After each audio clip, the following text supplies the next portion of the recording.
नमस्ते, आदाब, सत श्री अकाल and welcome all to Anmol Mehta super 20 महाभंडारा। दोस्तों, मैं हूं नवजोत सिंह और आज हम बात करेंगे पॉलिटी के फर्स्ट लेक्चर के ऊपर। चलिए स्टार्ट करते हैं फर्स्ट लेक्चर। दोस्तों, पॉलिटी के फर्स्ट लेक्चर में हम बात करेंगे हमारे संविधान, दैट इज आवर कॉन्स्टिट्यूशन, उसकी मेकिंग के बारे में, हिस्टोरिकल सिग्निफिकेंस और हिस्ट्री के अंदर किस तरह से हमारे कॉन्स्टिट्यूशन की मेकिंग में हेल्प की गई है। बट उससे पहले हम बात करेंगे कि हमें कॉन्स्टिट्यूशनल स्टेट तक हमारी सोसाइटी ने कैसे जर्नी अपनी की, किस तरह से over the time of history हम लोगों ने समझा, हम एज अ सोसाइटी ग्रो किया, इवॉल्व किया एक सिस्टम से दूसरे सिस्टम के अंदर, ताकि कॉन्स्टिट्यूशनल स्टेट जो कि करंटली चल रही है वहां तक पहुंच सकें। See friends, this is an evolution कि over a period of time कोई ना कोई रिक्वायरमेंट या कोई ना कोई चीज ऐसी रही जिसके कारण हमारी सोसाइटी इवॉल्व की। चलिए हम उस पर चलते हैं। See friends, let's start with the type of groupings. We as a nation are a single group.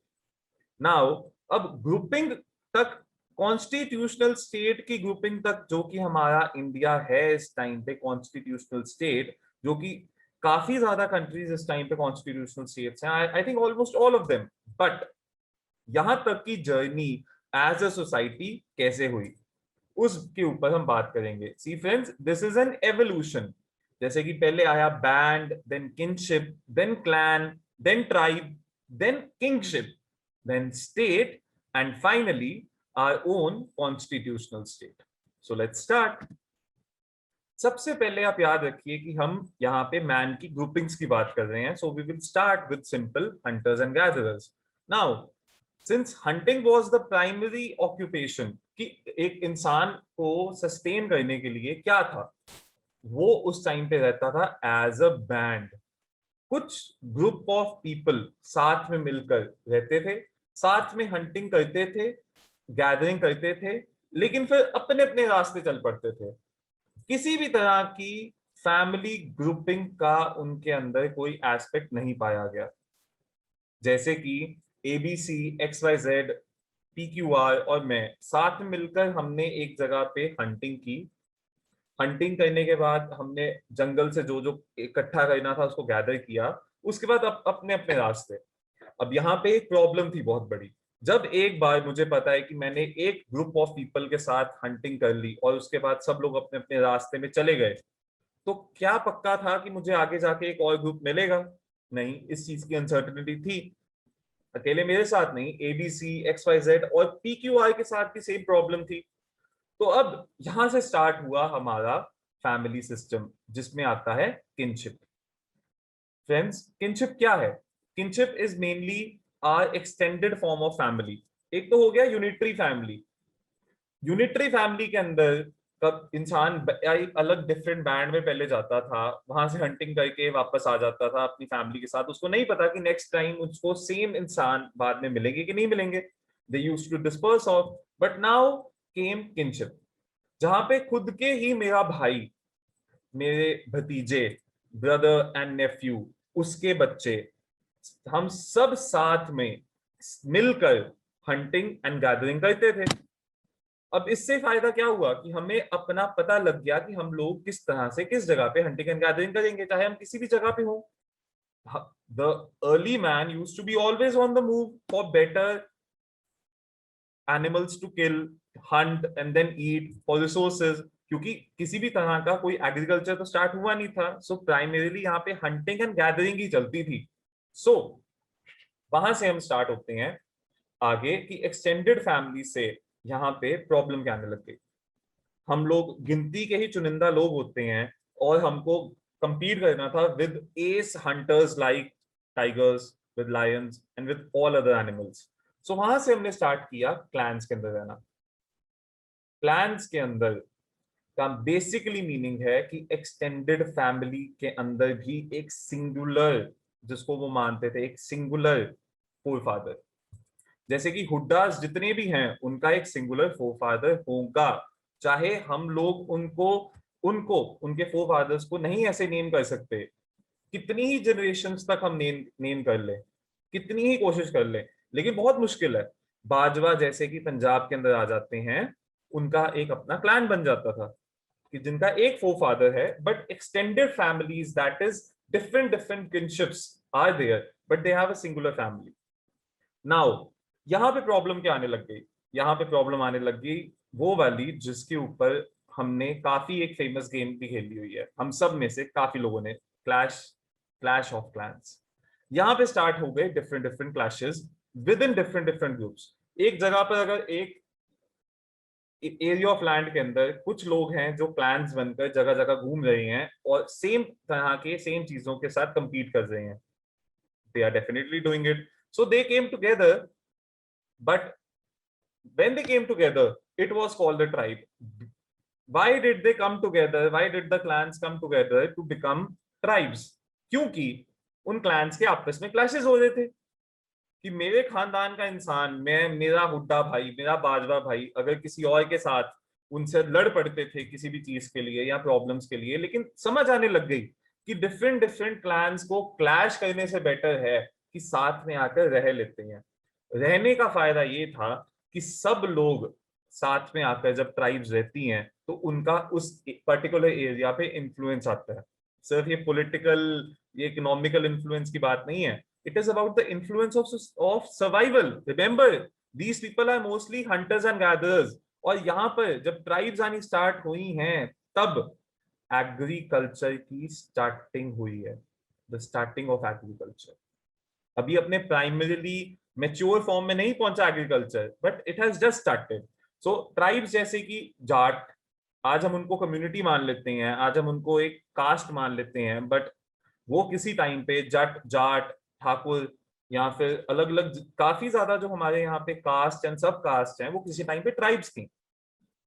And these tribes had what, एक ट्राइब का क्या होता है? सरदार। उनका एक सरदार था जिसके साथ, जिसको वो खुद अपनी तरफ से पैसे चाहे दे दें चाहे ना दें, चाहे कुछ भी हो, जो भी सिस्टम हो, अलग अलग सिस्टम का क्लैन से आके ट्राइब आ गई। अब प्रॉब्लम क्या आई? डिफरेंट डिफरेंट ट्राइब्स की एक दूसरे के साथ नहीं बनती थी। क्यों? क्योंकि रिसोर्सेज उतने ही लिमिटेड थे। जैसे जैसे एग्रीकल्चर आगे आता गया, एग्रीकल्चर इनिशिएट तो हो चुका था ट्राइब्स के आते आते, लेकिन थोड़ा थोड़ा थोड़ा थोड़ा थोड़ा करते करते जब और हल्का हल्का और मेच्योर होने लग गया, तब डिफरेंट डिफरेंट ट्राइब्स की आपस में प्रॉब्लम्स आने लग गई। एक ट्राइब के लैंड पे दूसरी ट्राइब के लैंड आकर प्रॉब्लम करते थे लोग आकर। क्यों? क्योंकि land became the primary thing after agriculture. Land, why did land become the primary objective of every tribe or every other person? Because agriculture was in picture, everyone wanted to grow something of their own, and वो grow कहाँ पे होता? Land पे। सो यहां से जब tribes को समझ आ गया कि आपस में लड़ने का कोई फायदा नहीं है, देन स्टार्टेड किंगशिप। किंगशिप क्या है? कि एक राजा है, ग्रुप ऑफ ट्राइब्स ने साथ में मिलकर रहना स्टार्ट कर दिया और उन सब के सरदारों ने साथ में मिलकर कह दिया कि हाँ भाई, मैं इस एक पर्टिकुलर इंसान को अपनी सपोर्ट देता हूँ। एक ट्राइब के सरदार ने, एबीसी के ट्राइब ने ये कह दिया, बीसीई ने ये कह दिया, पीक्यूआई ने कुछ और कह दिया, एक्सवाईजेड ने कुछ और कह दिया, लेकिन सबने एक कॉमन कंसेंसस बना लिया कि हमारा कॉमन लीडर कौन है? हमारा किंग। एक किंग के पीछे उन लोगों ने अपनी सपोर्ट दे दी। याद रखिए कि सिंस अब किंगशिप आ चुका है तो किंगशिप के टाइम पे टेरिटोरियल एस्पेक्ट बहुत इंपॉर्टेंट बन चुका था, बट जो स्टेट थी वो पर्सनल थी। अब जैसे डिफरेंट डिफरेंट ट्राइब्स के लोग साथ में रह रहे हैं, ट्राइब्स के लोग साथ में रहकर कहते हैं कि वो एक काफी एफिशिएंट इंसान आया, उस इंसान को उन्होंने कह दिया कि ये हमारा राजा है, 5 या 6 ट्राइब्स ने साथ में मिलकर। लेकिन जैसे ही राजा मर गया, साथ में ही स्टेट डिसॉल्व हो गई, लोग नहीं, स्ट्रक्चर डिसॉल्व हो गया। वो ट्राइब्स फिर से इंडिपेंडेंट हो गई, वो चाहे आपस में बाद में एक एफिलिएशन बनाए चाहे ना बनाए, उनकी मर्जी, it is their personal choice. But जैसे ही किंग गया, साथ ही स्टेट गई। The state was the personal affair of the king. And the king defined the state. जैसे कि मैंने आपको बताया कि डिफरेंट डिफरेंट ट्राइब साथ में मिलकर एक इंसान को बनाती है किंग, वो उसको समझते हैं एफिशिएंट। जिस दिन वो किंग हट गया या उसकी फैमिली मर गई या कुछ भी हो गया, जैसे ही वो गया साथ में ही वो सारा सारा स्टेट डिवॉल्व हो गई और ट्राइब्स अपनी अपनी वापस इंडिपेंडेंट हो गई। अब इस चीज को काउंटर करने के लिए अगली चीज आई स्टेट की formation. States, that is personal to impersonal shift, कि चाहे एक स्टेट रहे, चाहे एक किंग रहे चाहे ना रहे, उसके आगे चाहे बच्चे हैं चाहे ना रहे, लेकिन कंट्रीज और जो स्टेट्स हैं वो इंडिपेंडेंट एंटिटी है। इंडिपेंडेंट एंटिटी किस तरह से, आप सोचिए कि पर्सनल टू इम्पर्सनल शिफ्ट के बारे में सबसे इंपॉर्टेंट बात, जैसे मैंने आपको बताया कि इस बार जब उन्होंने वो अपना किंग चूज किया, समझ लीजिए कोई इन्वेडर आया या फिर इंटरनली कोई इंसान आया, उसने उस किंग को मार दिया, फिर वो अपने आप को किंग प्रूव करने की कोशिश करता है। इसके अंदर क्या होता है कि चाहे सारी ट्राइब साथ में रहना चाहे चाहे ना रहना चाहे, but they are under that one administration, they are under that one state. That is the meaning of impersonal shift, कि किंग के मर जाने से स्टेट डिसॉल्व नहीं हुई, किंग के मर जाने से जो भी सिस्टम था वो खत्म नहीं हुआ, वहां आकर चाहे दूसरा राजा बैठ जाए, एक राजे के जाने पे दूसरा राजा आ जाए, ये वाला सिस्टम सेट हो गया। बट यहां पे भी एक बहुत बड़ी प्रॉब्लम थी कि हम लोग जैसे जैसे इवॉल्व कर रहे थे, हम चाहते थे कि बेसिक प्रिंसिपल्स हमारी सोसाइटी में जस्टिस के इवॉल्व करने स्टार्ट हो गए। और जब जस्टिस के प्रिंसिपल्स इवॉल्व होने स्टार्ट हुए, काफी ज्यादा फेमस किंग्स बने, जैसे कि राजा हरीश चंद्र जी। उन्होंने आकर प्रॉपरली इक्विटेबल सोसाइटी देने की कोशिश की, लेकिन एक चीज याद रखिए, राजा के ऊपर कोई कानून नहीं था। The king is the law. King जो अपने मर्जी से कह देता वो कानून बन जाता। एक राजे को सजा देने का हक किसी को भी नहीं था, एक राजा चाहे कुछ भी कर ले, king would do anything and he wouldn't be accountable to anyone because he is the king. See, राजे को सजा देने कौन चाहता था पहले? कोई भी नहीं। Whatever the king would do would be the law. हम चाहे एक, जैसे फेमसली एक मोहम्मद गद्दाफी थे लिबिया के, वो एक अपनी छोटी सी हैंडबुक रखते थे, उसके अंदर जो लिख देते थे वो कानून बन जाता था। उनको क्वेश्चन करने वाला तो कोई नहीं था। बात अलग है, बाद में अमेरिका ने आके किस तरह से उनके यहाँ पे प्रॉब्लम्स की या किस तरह से उनको असैसिनेट किया गया, लेकिन कोई क्वेश्चन तो नहीं ना कर सकता था, बेसिक क्वेश्चंस। और अब देखिए लिबिया का क्या हाल चाल है, बहुत खराब स्टेट में है। बट ये वाली प्रॉब्लम को काउंटर करने के लिए ओवर द इयर्स अलग अलग तरह से अलग अलग टाइम फ्रेम के अंदर अलग अलग कंट्रीज में एवोल्यूशन होती है कॉन्स्टिट्यूशनल स्टेट की। अब the constitutional state is the most mature form of state entity over the centuries.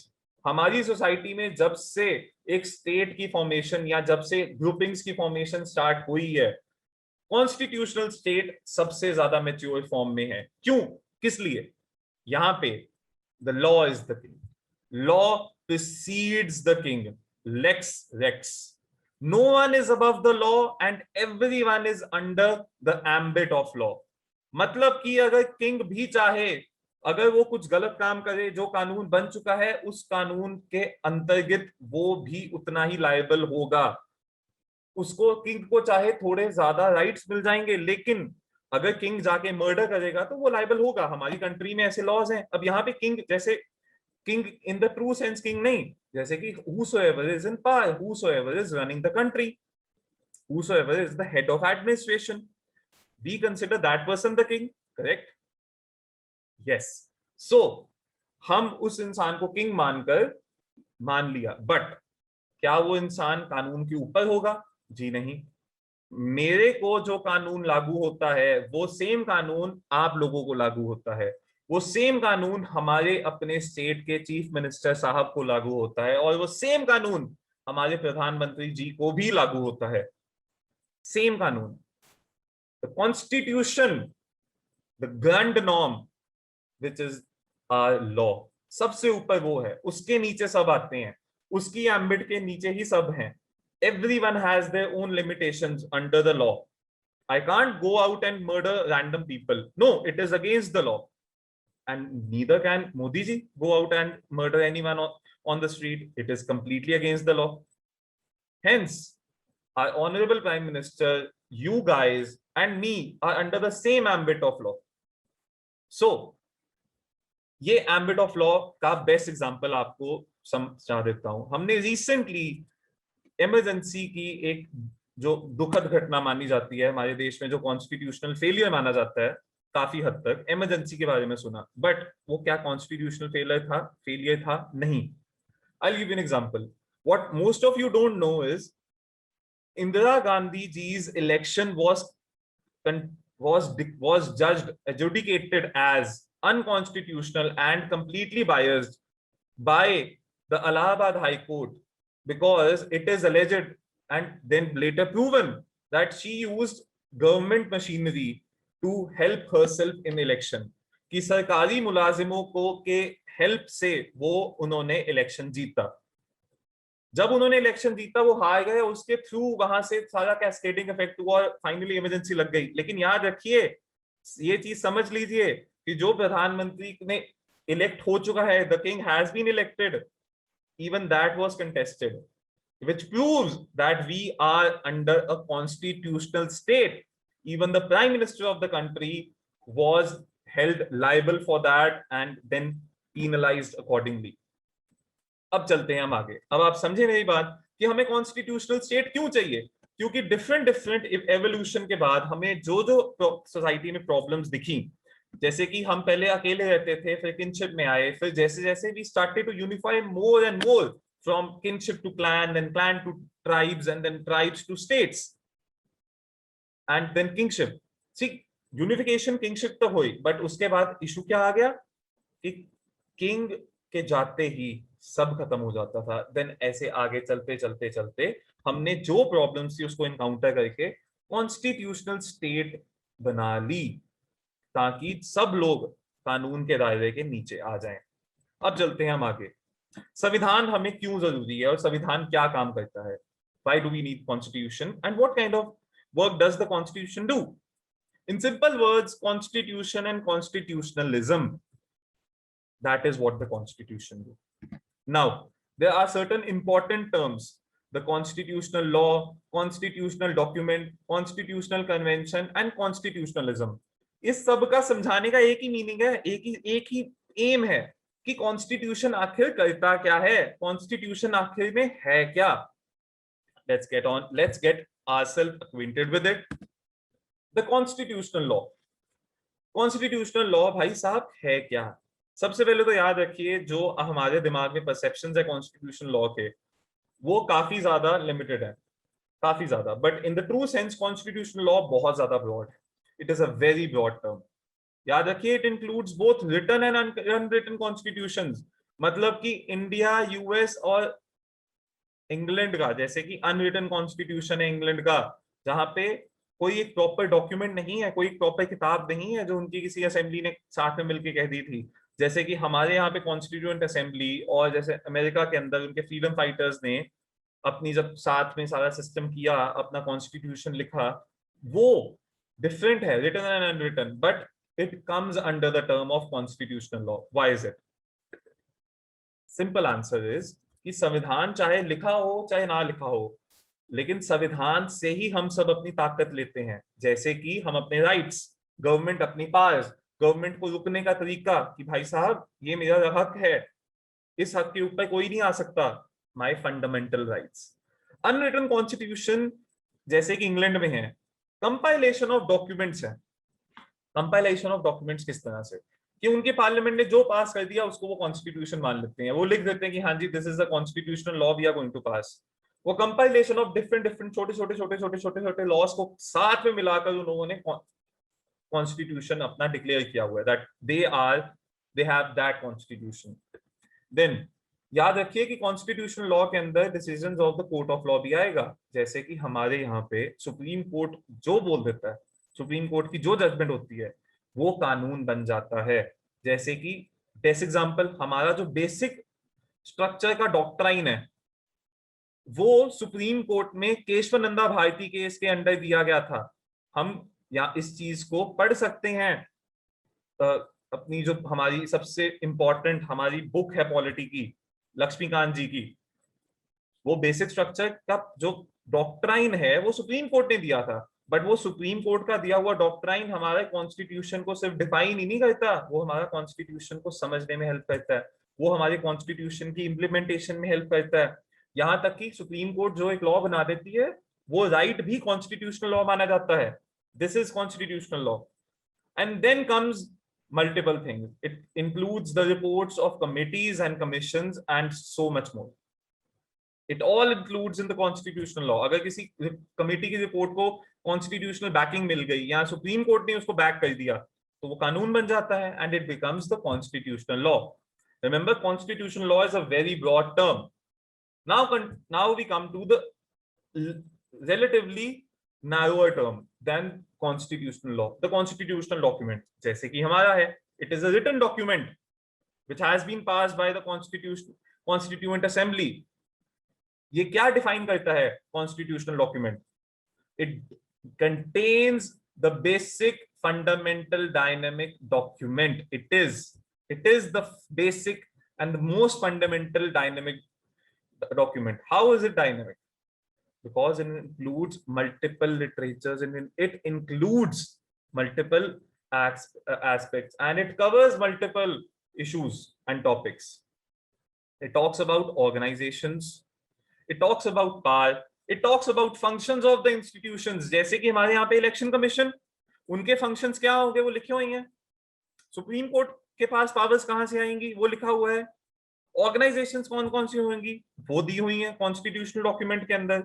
हमारे संविधान के अंदर, which is a very voluminous document, it includes an array of things which and how the country will follow and how the country is going to be operated. It tells all of that. It also lays down the relation between the government and the governed. जैसा मैं कहता आया हूं, constitution का काम क्या है, constitutional document का सबसे इंपॉर्टेंट, कि गवर्नड जो कि हम लोग हैं और गवर्नमेंट, कोई भी आए गवर्नमेंट, किसी भी पार्टी की आए, हम दोनों के बीच का जो रिश्ता है वो कैसे बनेगा? वो बनेगा कॉन्स्टिट्यूशनल डॉक्यूमेंट से। कि मैं जाके कह सकता हूं, आप जाके कह सकते हैं कि हाँ जी, these are my fundamental rights, the right to equality is my fundamental right and I shall have it. मैं जाके कह सकता हूं, कहीं पे अपने आप को प्रूव करवा सकता हूं कि अगर कोई मेरे फंडामेंटल राइट को इन्फ्रिंज कर रहा है, कोई लेने की कोशिश कर रहा है, तो मैं कोर्ट में जा सकता हूं, उनको जाके कह सकता हूं कि sir this is my constitutional fundamental right, और वो चीज इंप्लीमेंट होगी। It defines the relation between the government and the governed. क्यों? अगर कॉन्स्टिट्यूशनल डॉक्यूमेंट ना हो तो सरकार जिस मर्जी तरीके से अपने से चल सकती है, बट इसका नुकसान सबसे ज्यादा किसको है? ये नहीं कि हम शॉर्ट टर्म नुकसान सोचते हैं कि हाँ जी हमारे राइट्स चले जाएंगे, हमारा ये हो जाएगा, सरकार अपनी मर्जी से जिस भी आइडियोलॉजी की आएगी वो कर देगी। नहीं, वो फिर एक जिगजैग पैटर्न में चलने लग जाएगा। हमें as a nation, as a unity, we need growth. तो उस ग्रोथ को लाने के लिए ये कॉन्स्टिट्यूशनल डॉक्यूमेंट बहुत जरूरी है, क्योंकि because it brings stability. Now coming on to constitutional convention, guys these are the unwritten principles. लिखे नहीं हुआ कहीं पे भी कि यहाँ पे क्या है, and they sometimes represent the local customs and traditions. कि लोकली और जैसे कोई कस्टम चल रहा है, कोई ट्रेडिशन चल रहा है, उसी को कॉपी कर लेंगे, उसी को फॉलो कर लेंगे। हम कहेंगे चलो ये लिखा नहीं हुआ किसी भी जगह पे संविधान के अंदर, या शायद कानून इसका बना चाहे ना बना, लेकिन कॉन्स्टिट्यूशन के अंदर नहीं है, ये रिटर्न नहीं है इसका बिल्कुल भी प्रिंसिपल, लेकिन हमने इंक्लूड कर लिया है। जैसे कि CGI, chief justice of India, from the group of जजेस, वही बनेगा, वही बनेंगे हमारे honourable chief justice of India, वही ऑनरेबल जज बनेंगे जो कि सबसे ज्यादा वहां पे सीनियर होंगे। द सीनियर मोस्ट जज becomes the chief justice of India. That is one of our constitutional convention. ये रिटर्न नहीं है, ये अनरिटन है, लेकिन इसको नॉर्मली फॉलो किया जाता है। In certain cases when some people, some governments, they even tried to bypass it, but it was frowned upon because it is a constitutional convention and it very well and somehow represent our local customs and traditions. That is why people frown upon when a government does not follow the constitutional convention. Now coming on to constitutionalism. In the constitutional document, I talked about that the constitutional document determines the relationship between the government and the governed. How does it define my relationship with my government? I'll tell you. The answer is constitutionalism. Constitutionalism क्या कहता है? सबसे पहले उसको पकड़ते हैं. It defines the limits of the government and authority. It literally restricts the government. अगर हम technical terms में बोल रहे हैं, then the constitution gives a negative. They give a negative power. That is कि भाई साहब आप ये चीजें नहीं कर सकते. You can't take away anyone's right to live. You can't take away anyone's right to clean air. You can't. उसके अलावा आप जो मर्जी कीजिए, ये कहता है. It restricts the government from giving haphazard decisions. It restricts the government from doing whatever and wherever they find, howsoever they find something amusing to do it. No, because all of us, we the citizens of India, have our own set of rights, and the government cannot fringe upon it. They cannot. That is how कि सरकार पे लगाम लगाने का काम करती है constitution, अगर आसान भाषा में बोली जाए, और लगाम लगाने के काम को कहते हैं constitutionalism. It is a spirit and philosophy, और फिलॉसफी, स्पिरिट और फिलॉसफी कैसे? कि भाई मैंने जैसे आपको बता दिया कि मुझे पता है कि I have the right to live. जब तक मैंने जाके कोई क्राइम नहीं किया जिसके ऊपर सरकार कानून बना देगी, no one can punish me, no one can put me in jail for a crime I haven't even committed for nothing. They can't, because I have my own fundamental right. Hence, it is the philosophy of being free and liberated which the constitutionalism dictate. And it लगाम लगाती है एक तरह से सरकार पे कि आप अपनी ही तरीके से अपनी मनमर्जी नहीं कर सकते. अगर आपको अपनी किसी एक तरह से मनमर्जी करनी है तो कीजिए, कानून बनाइए, लेकिन लोगों के अमूल्य हकों को नहीं छीन सकते. It is the collection of principles or norms which ensures that the constitution is followed. हमारे यहाँ पे भी इतने ज्यादा collection of principles and norms है. अगर हम बाकी कोई और डॉक्यूमेंट देखे चाहे ना देखें, सिर्फ और सिर्फ फंडामेंटल राइट्स के ही चैप्टर को ध्यान से देख लें, तो वो ताकतें हमें right to equality, right to freedom, all our freedoms वो देती है. राइट टू लाइफ वो देती है.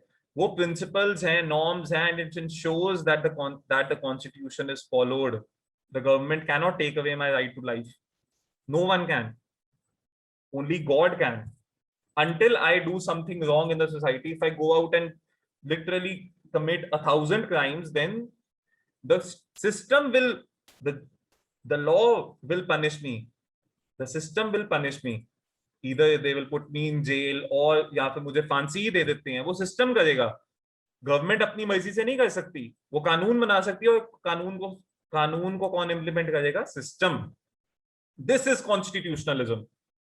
That the arbitrary exercise of political authority completely control कर देती है. That is why the constitutional state is the most mature form of state ever since the groupings of men started to come into existence. Now, but this requires that no authority is outside the constitution. That is, the constitution is the grand norm. Grand norm क्या होता है? मैं 2 बार ये word बोल चुका हूं. Grand norm होता है जो एक ऐसा कानून समझ लीजिए जिससे सभी बाकी के कानून अपनी ताकत लेते हैं. हमारा संविधान वो कानून है जिससे बाकी सभी के कानून, बाकी जितने हम कानून बना ले, उससे वो ताकत लेते हैं. अगर हम कोई भी उल्टा सीधा कानून बना दे कि कल से जैसे कि परांठे खाना गुनाह है, तो वो सरकार ने कानून तो बना दिया, लेकिन जब उसकी कानून की ताकत ही संविधान से नहीं निकली, तो वो कानून इंप्लीमेंट नहीं होगा. उसको सुप्रीम कोर्ट स्ट्राइक ऑफ कर देगा, क्योंकि Supreme Court is the protector of our rights. समझ आया अब कि कुछ भी हम कर लें, हम यहाँ करंट स्टेट तक कैसे पहुंचे, कॉन्स्टिट्यूशनल स्टेट तक। Over the evolution of time हमें कुछ गलतियां दिखी और उन गलतियों को किस तरह से हमने सोसाइटी में इवॉल्व होते होते काउंटर किया, फाइनली जहां पे स्टेट तक पहुंचे। स्टेट से जब हम कॉन्स्टिट्यूशनल स्टेट पे आए, वहां पे पता लगा कि स्टेट अपनी आर्बिट्रेरी फंक्शन नहीं कर सकती। even the elected people, the king, the people in power are under the ambit of law. Hence, we came up with the constitutional state, and the constitutional state has the power where even the king or the people in power have to follow the law, which is constitutionalism. No arbitrary function or exercise of political authority or any authority.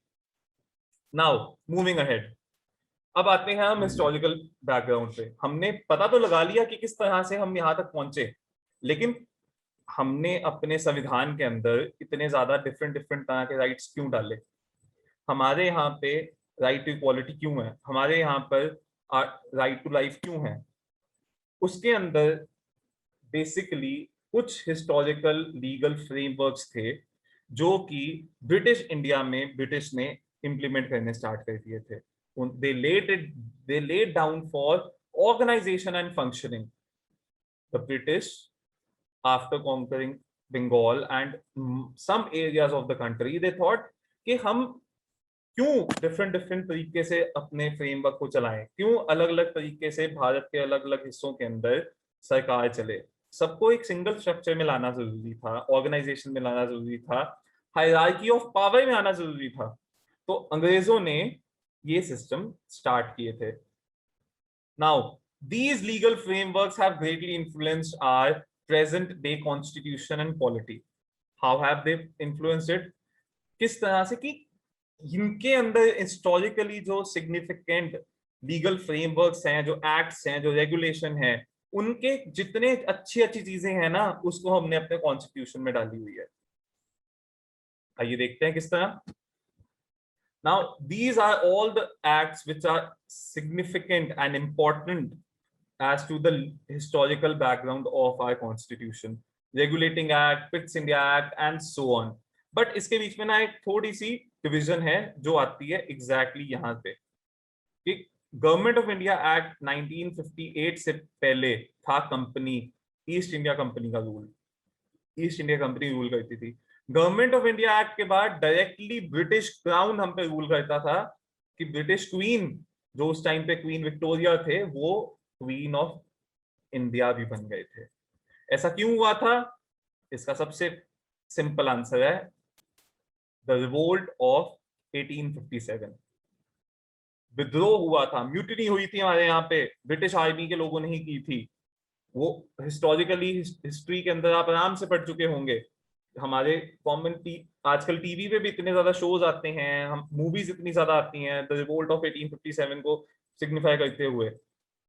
वो कारण था कि यहाँ पे ये change आया। आइए हम देखते हैं कि इस चेंज ने कितना इन्फ्लुएंस किया इंडिया की पॉलिटी को और आगे जाके हमारे कॉन्स्टिट्यूशन को। सबसे पहले आता है कंपनी रूल। कंपनी रूल के अंदर थे काफी एक्ट्स, बट सिग्निफिकेंटली सबसे इंपॉर्टेंट थे regulating act of 1773, Pitt's India act of 1784, Charter Act of 1833 and Charter Act of 1853. They all signify something, and they try to connect with the essence of India so that there is better administration of company rule in India. That was the primary goal. And all these acts were not passed by East India Company. They were passed by the British Parliament. Every act that we are going to discuss henceforth have been passed by the British Parliament for administration of India. Moving ahead with the company rule. 1773 के अंदर आता है regulating act. This is the first step taken by the British government to control and regulate affairs of EIC. ये इकलौता पहला step था जो कि ब्रिटिश सरकार ने किया था हमारे यहाँ को आराम से अपनी जितनी उसकी पोजेशंस थी इंडिया में उसको कंट्रोल एंड रेगुलेट करने के लिए, जो ईस्ट इंडिया कंपनी को अच्छी तरह से अकाउंटेबल बनाने के लिए। इंडियंस को अकाउंटेबल नहीं, ब्रिटिश पार्लियामेंट को अकाउंटेबल। अब इसने सबसे इंपॉर्टेंट था, this is the first recognition of political and administrative functions of the company. इससे पहले शो करा जाता था, माना जाता था कि कंपनी का काम सिर्फ और सिर्फ ट्रेड करना है, लेकिन यहाँ पे अक्नॉलेज किया गया, रिकग्नाइज किया गया कि पॉलिटिकल एंड एडमिनिस्ट्रेटिव फंक्शन भी हैं कंपनी के, क्योंकि उसने काफी ज्यादा टेरिटरी जीत ली थी। Now remember, this act, the regulating act, laid the foundation of central administration in India. Foundation of central administration कैसे? याद रखिए, इससे पहले इनके पास कंट्रोल में बंगाल भी था, बॉम्बे भी था, एंड मद्रास तो डेफिनेटली था। अब डिफरेंट डिफरेंट एरियाज के अंदर चल रहा है इनका कंट्रोल। अपनी मर्जी से वहां के जो अथॉरिटी लगा देती थी ईआईसी के, वहां पे कोर्ट ऑफ डायरेक्टर्स या जो भी इन पावर, वो लगा देता था ईआईसी के कंट्रोल में जो भी था, कि बंगाल का ये गवर्नर है, यहाँ पे बॉम्बे का कोई और गवर्नर है, मद्रास का कोई और गवर्नर है, और and all these governors were acting kind of independently of each other, no unity in any sense. It designated, this act is the first step towards central administration, कि भाई एक ही एडमिनिस्ट्रेशन होगी, हायरार्की बनेगी, central होगा सब कुछ, जिससे कि designation of governor general of Bengal as the governor general, I am sorry, pardon me, they designated the governor of Bengal, जैसे कि गवर्नर ऑफ बॉम्बे भी था, गवर्नर ऑफ मद्रास भी था, बट उन्होंने गवर्नर ऑफ बंगाल को गवर्नर जनरल ऑफ बंगाल किया। इसके पीछे का सिंपल रीजन है, Bengal was the most profitable and prosperous province of that time. हमारे first governor general, just a fact, was Warren Hastings. Governors of Bombay and Madras presidencies subordinate to governor general of Bengal. मैंने जैसे आपको कहा, इसने एक स्ट्रक्चर स्टार्ट किया central administration का, जहां पे गवर्नर्स ऑफ बंगाल और मद्रास नीचे थे गवर्नर जनरल ऑफ बंगाल के। सेंट्रलाइजेशन की शुरुआत हो चुकी है। इसने स्टार्ट किया establishment of supreme court at Calcutta in 1774। The act even prohibited the servants of the company from engaging in any private trade or accepting presents or bribes from natives. रिश्वतखोरी हमें अंग्रेजों ने गिफ्ट में दी है। हमारे देश में अगर हम कहते हैं कि India is a very corrupt country, we learn how to do corruption from the British. Jokes aside, company के जितने भी सर्वेंट्स थे, जितने भी इंप्लॉइज थे, उनको प्रोहिबिट किया गया किसी भी तरह का प्राइवेट ट्रेड करने से। क्या करते थे वहां के उस टाइम के कंपनी के सर्वेंट्स? आधा काम करते थे कंपनी का, जिसका प्रॉफिट जाता था कंपनी को, वहां से मिलती थी सैलरी, उस सैलरी में से अपना प्राइवेट ट्रेड साथ साथ में करते थे, और प्राइवेट ट्रेड से जितना प्रॉफिट बनता था सीधा जाता था उनकी पॉकेट में। अब ये उनके शेयर होल्डर्स के लिए अच्छी चीज थोड़ी ना थी, इसीलिए to have proper control and regulation of the affairs of EIC, this was brought. Court of Directors, governing body of the company, to report on its revenue, civil and military affairs in India. Court of Directors एक new body उसको formulate किया गया, जिसका काम था वहां की parliament को, उधर ब्रिटिश पार्लियामेंट को, रेवेन्यू मतलब पैसा, सिविल मतलब एडमिनिस्ट्रेशन, एंड मिलिट्री मतलब जितनी जंगे करते थे उसके ऊपर रिपोर्ट करने के लिए ब्रिटिश पार्लियामेंट के अंदर एक न्यू बॉडी बनाई गई, कोर्ट ऑफ डायरेक्टर्स। आगे चलते हैं, पिट्स इंडिया एक्ट 1784। अब दोस्तों मुझे पता है कि इससे पहले भी उन्होंने एक और रेगुलेटिंग एक्ट निकाला, जहां पे जितने भी रेगुलेटिंग एक्ट ऑफ 1773 थे, उसके जितने भी लग्यूनास थे उसको करेक्ट किया, बट वो इतना बीच वाले एक्ट इतने इंपॉर्टेंट नहीं है। इसके अगला इंपॉर्टेंट एक्ट बनता है Pitt's India act 1784। Now this Pitt's India act 1784 is another step towards centralization. Another step, it is the second step. It established the system of dual government. How? First of all, it distinguished between commercial and political functions of the company. जितने भी कामकाज के functions थे और जितने भी political functions थे उनको अलग अलग कर दिया गया। आपको याद होगा कि उन्होंने पिछले वाले एक्ट के अंदर, रेगुलेटिंग एक्ट के अंदर बनाई थी कोर्ट ऑफ डायरेक्टर्स, उसको दे दिया कमर्शियल अफेयर्स। एक जो एग्जिस्टिंग बोर्ड ऑफ कंट्रोल था उसको दे दिया political affairs. Now board of control was a new body which was created solely to manage the political affairs. देखिए पिछले वाले एक्ट में उन्होंने क्रिएट किया जो और एग्जिस्टिंग थी बॉडी एक्चुअल में। कोर्ट ऑफ डायरेक्टर्स में क्या था, जितने भी शेयर होल्डर्स थे, जो भी सिस्टम था जिसके अंदर की ईस्ट इंडिया कंपनी के अंदर ब्रिटिश क्राउन का काफी बड़ा हिस्सा था, उनको कह दिया गया कि कोर्ट ऑफ डायरेक्टर्स को 1773 के एक्ट के अंदर कह दिया गया कि आपने आना है पार्लियामेंट के अंदर, पार्लियामेंट में आके हिसाब किताब देना है जितना भी कामकाज होता है ईस्ट इंडिया कंपनी का इंडिया में। उसके बाद पिट्स इंडिया एक्ट में उन्होंने डिफरेंशिएट किया, कोर्ट ऑफ डायरेक्टर्स को सारा कामकाज को आंसरेबल नहीं था, उनको काम था कमर्शियल का, जितना भी भाई पैसे का जितना कामकाज है वो आपने आकर हमें बताना है, जवाबदेही देनी है। एक न्यू बॉडी बनाई जाती है बोर्ड ऑफ कंट्रोल, जो कि मैनेज करेगी पॉलिटिकल अफेयर्स को, कि किस किंगडम को अपने अंडर लेना है, किस राज्य के साथ क्या डील करनी है, वो सारी डिसीजन लेती थी board of control. The British government, इस एक्ट ने, पिट्स इंडिया एक्ट ने ब्रिटिश गवर्नमेंट को कंप्लीट कंट्रोल, सुप्रीम कंट्रोल दे दिया था कंपनी के सभी कामकाजों के ऊपर। इससे पहले कंपनी पार्शियली इंडिपेंडेंट थी, पार्शियली ब्रिटिश गवर्नमेंट को आंसरेबल थी। इस एक्ट ने आगे कह दिया कि भाई साहब सारी की सारी आप अकाउंटेबल हो, आंसरेबल हो, हर चीज का कंट्रोल आपका नहीं है, हर चीज का कंट्रोल है ब्रिटिश गवर्नमेंट का, जो ब्रिटिश गवर्नमेंट आगे जाके आंसर देगी पार्लियामेंट, ब्रिटिश पार्लियामेंट में।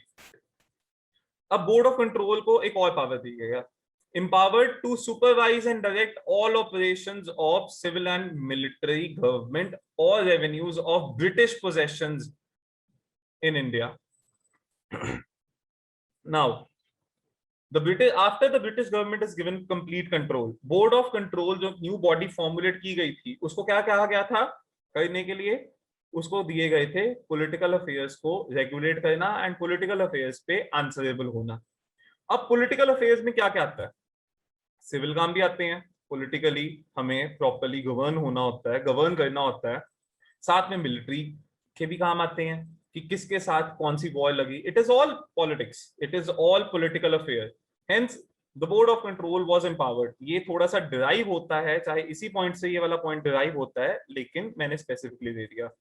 अब सबसे इंपॉर्टेंट इस एक्ट में से जो याद रखना है वो ये है कि कंपनी की टेरिटरीज को इंडिया के अंदर पहली बार कहा गया ब्रिटिश पोजेशंस, उनको ईस्ट इंडिया कंपनी की पोजेशन नहीं कहा गया, उसको ब्रिटिश पोजेशन कहा गया कि हाँ जी ये अंग्रेजों की पोजेशन है, हमारा जितना लैंड उन्होंने कॉन्कर किया, जिसको उन्होंने प्रेसिडेंसी बनाया, वो सारा सारा British possession, I am sorry British possession कहा गया।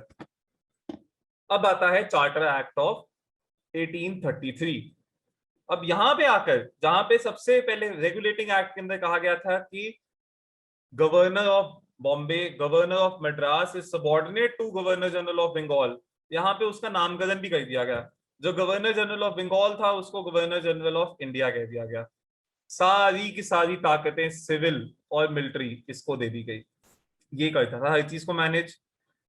लेजिस्लेटिव पावर्स भी इसी को दे दी गई कि भाई कानून भी तू ही बना, जितना एरिया तुम्हारे अंदर है India, whatever constituted India, different presidencies, you have to make the legislations, that is you have to make the laws for the whole of entire British India. Now the laws made under the previous acts were called regulations, laws made under this act were called acts.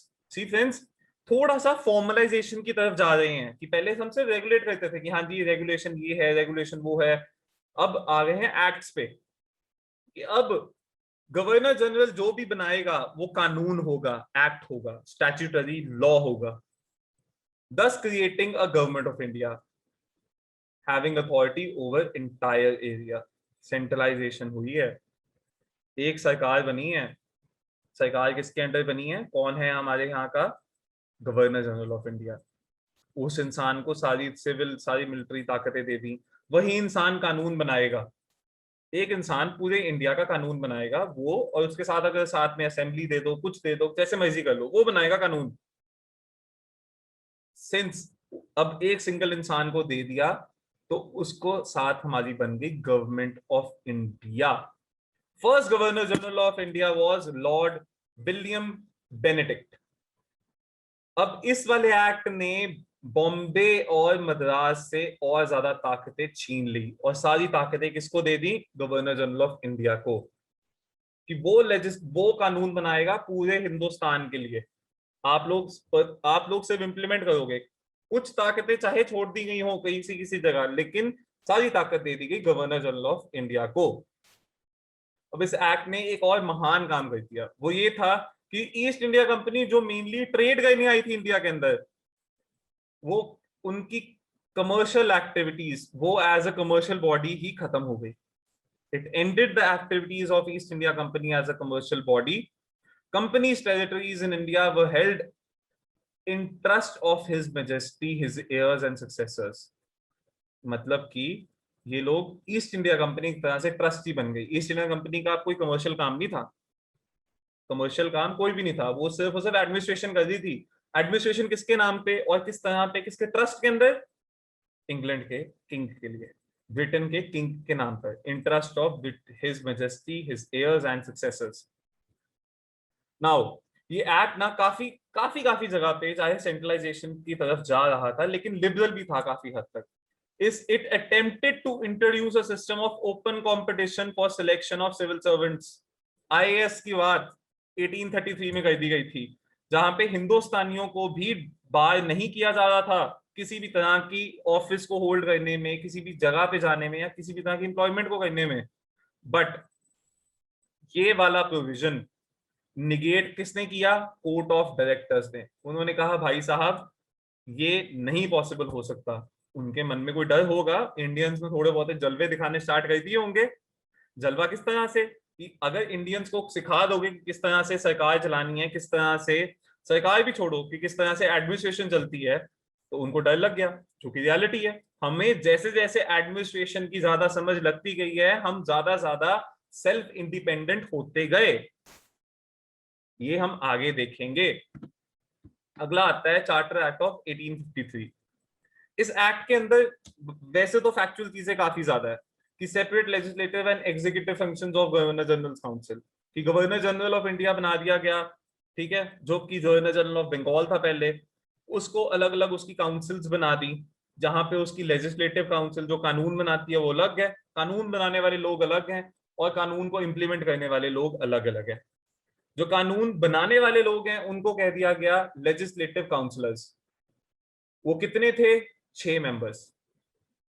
साथ में governor general legislative council को कहना start कर दिया Indian central legislative council. क्यों? क्योंकि governor general was considered the government of India, and the government of India had the power to make legislative legislations, which means जो ये एक exclusively एक काउंसिल बनाई गई, काउंसिलर्स को अपॉइंट किया गया कानून बनाने के लिए, they were a member of Indian Central Legislative Council. And since अब कानून बना रहे हैं, it worked as a mini parliament.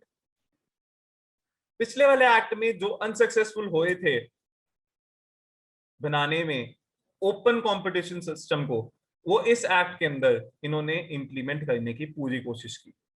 For selection of for system of selection and recruitment of civil servants, the covenanted civil services was thrown open to Indians as well. कि Indians अब अपने administration को किस तरह से खुद भी exam देंगे, पास होंगे, अफसर बनेंगे और एडमिनिस्ट्रेशन का हिस्सा बन जाएंगे। इन ब्रिटिश पार्लियामेंट का इसके पीछे का मेन यही था रोल, मेन यही था एम, कि it will help in better administration of India, कि लोकल्स अगर इंडियंस होंगे एडमिनिस्ट्रेशन के अंदर तो ज्यादा स्मूथ एडमिनिस्ट्रेशन हो पाएगी। बट इंडियंस का फायदा क्या निकला? जैसे जैसे हमें पता लगने लग गया कि किस तरह से एडमिनिस्ट्रेशन होती है, हम अपने आप को आजादी की तरफ थोड़ा और पास लेकर जाने लग गए। Now remember, open competitive selection system of selection and recruitment of civil servants किस एक्ट के अंदर आया था? चार्टर एक्ट ऑफ 1853 के अंदर। कौन सी कमिटी थी? Macaulay committee. कब आई थी ये कमेटी? 1854, अगले साल ही आ गई थी। बट इस वाले ने, इस एक्ट ने एक बहुत इंपॉर्टेंट चीज करी, वो ये था कि उसने शो कर दिया कि जो कंपनी का रूल है वो किसी भी टाइम टर्मिनेट हो सकता है। टर्मिनेट किस तरह से, उन्होंने कोई स्पेसिफिक टाइम नहीं दिया कि ये वाला एक्ट कितनी देर के लिए कारगर होगा, कितनी देर के लिए इंप्लीमेंट होगा। And what does that mean? जब मर्जी उनकी पार्लियामेंट चाहे इंडिया के ऊपर कंपनी के रूल को खत्म कर सकती थी, जो कि उन्होंने किया जब उन्हें मौका मिला। बट कंपनी का रूल के लिए पहले बताते थे कि हाँ जी, जैसे 1833 का एक्ट डिफाइन करता था 20 इयर्स के अंदर, 20 इयर्स के लिए एडमिनिस्ट्रेशन कैसे चलेगी। इस वाले एक्ट ने कोई भी टाइम लिमिट नहीं दिया, एनी पर्टिकुलर पीरियड। इस एक्ट का एक और इंपॉर्टेंट एस्पेक्ट था कि local representation in Indian central legislative council, जो 6 थे उनमें से 4 ने प्रोविंशियल गवर्नमेंट्स में से आना था। मैं आपको बता दूं कि हम यहाँ पे सेंट्रलाइजेशन के जेनिथ पे पहुंच चुके हैं, सबसे ऊपर, जहां पे सारा का सारा कानून हिंदुस्तान के लिए कौन बनाएगा? Indian central legislative council. और उस काउंसिल के अंदर 6 में से 4 कहां से चूज होके आएंगे? Provincial governments of Madras, Bombay, Bengal and Agra. ये काफी एक इंपॉर्टेंट स्टेप था कि चाहे सेलेक्ट होके आए हैं अलग अलग जगह से, लेकिन सबसे ज्यादा कंट्रोल सेंट्रलाइज्ड है और कंपनी के पास कोई भी टाइम लिमिट नहीं है। जब चाहे पार्लियामेंट उसका रूल खत्म कर सकती है। जब उनको मौका मिला उन्होंने किया। 1857 की म्यूटिनी के बाद उनको मौका मिल गया और उन्होंने गवर्नमेंट ऑफ इंडिया एक्ट 1858 ले आए। ये सब यहां से स्टार्ट हुआ क्राउन का रूल, मतलब कि ब्रिटिश राजे या रानी का रूल। ये सब उसके अंडर आते हैं acts. Government of India act 1858, Indian councils act 1861, Indian councils act 1892, Indian councils act 1909, Morley Minto reforms जिसको कहा जाता है। उसके बाद गवर्नमेंट ऑफ इंडिया एक्ट 1919, इसको मोंटेग्यू क्लेम्सफोर्थ रिफॉर्म कहा जाता है। उसके बाद आता है गवर्नमेंट ऑफ इंडिया एक्ट 1935। इसको तो यार एज अ मिनी कॉन्स्टिट्यूशन ही मान लो, क्योंकि हमारा कॉन्स्टिट्यूशन का सबसे ज्यादा अगर कहीं से रिसेम्बलेंस आती है, उसका बेस अगर कहीं पे है, तो वो गवर्नमेंट ऑफ इंडिया एक्ट 1935 है। And finally Indian Independence Act 1947. Now coming on to the Crown Rule. The Government of India Act 1858. The act came to be known as the Act of Good Government of India. The India governed in the name of Her Majesty. Her Majesty क्यों? क्योंकि उस time पे rule था queen Victoria का।